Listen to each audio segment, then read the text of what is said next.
केंद्र सरकार द्वारा पाकिस्तान के खिलाफ उठाया गया बड़ा कदम, जिसमें पाकिस्तानी नागरिकों को भारत छोड़ने का निर्देश जारी किया गया था। 29 अप्रैल की उसकी डेडलाइन अब खत्म हो चुकी है। भारत में रह रहे ज्यादातर पाकिस्तानी वापस जा चुके हैं। पहले 4 दिनों में अटारी बॉर्डर से 537 पाकिस्तानी अपने मुल्क जा चुके हैं। इनमें नई दिल्ली में मौजूद पाकिस्तानी दूतावास की 9 डिप्लोमेट्स और अधिकारी भी शामिल है। बहुत से पाकिस्तानी अटारी बॉर्डर के अलावा एयरपोर्ट के रास्ते भी भारत छोड़ चुके हैं। भारत और पाकिस्तान के बीच में अब कोई सीधी फ्लाइट नहीं है, लिहाजा पाक नागरिक यहां से अन्य देश होते हुए पाकिस्तान जा रहे हैं। देश के अलग अलग राज्यों की तरह उत्तर प्रदेश में भी कुल 118 पाकिस्तानी वैध वीजा पर भारत आए थे। इन सब की भी शिनाख्त कर इन सभी पाकिस्तानियों को भी वापस भेज दिया गया है। लेकिन इन 118 पाकिस्तानियों में से एक पाकिस्तानी का नाम इस लिस्ट में शामिल नहीं था और वो नाम है सीमा हैदर का। भारत में इनकी एंट्री इतनी ही धमाकेदार थी कि कई दिनों तक ये अखबारों और न्यूज चैनलों के पर्दे पर छाई हुई थी।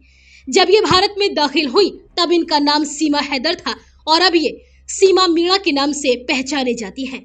अब सवाल यह है कि पाकिस्तान से यूपी आए जब 118 पाकिस्तानियों को चुन चुन कर वापस उनके मुल्क भेज दिया गया है, तो सीमा हैदर यूपी में आखिर कैसे रह गई? जवाब भी बेहद दिलचस्प है। आपको बता दें कि 23 अप्रैल को भारत के विदेश सचिव ने एक प्रेस कॉन्फ्रेंस की थी। उसमें उन्होंने पहलगाम हमले के बाद भारत सरकार की तरफ से लिए गए 5 फैसलों की जानकारी दी। इनमें से एक जानकारी ये थी कि भारत में मौजूद पाकिस्तानी नागरिकों के सभी 14 कैटेगरी के वीजा रद्द किए जा रहे हैं। इन कैटेगरी के वीजा धारकों को भारत छोड़ना होगा। विदेश सचिव का साफ कहना था कि 14 कैटेगरी के वीजा धारकों को जो पाकिस्तान से भारत आए हैं उन्हें भारत से जाना होगा। पाकिस्तान लौटने की मियाद खत्म हो गई, लेकिन सीमा हैदर अभी भी ग्रेटर नोएडा के अपने उसी घर में मौजूद है। जानते हैं कि क्यों सीमा मीणा पर रद्द किए गए 14 कैटेगरी के वीजा का आदेश लागू नहीं होता, और वो इसलिए लागू नहीं होता क्योंकि सीमा बगैर वीजा के ही भारत में दाखिल हुई थी, यानी उन्होंने अवैध रूप से भारत में एंट्री ली थी। है ना कमाल की बात? जो पाकिस्तानी वैध वीजा के साथ भारत आए उन सब पर तो गाज गिर गई, लेकिन बिना भारतीय वीजा वाली सीमा हैदर बच गई। कहते हैं कई बार कुछ बुरे काम भी अच्छा कर जाते हैं।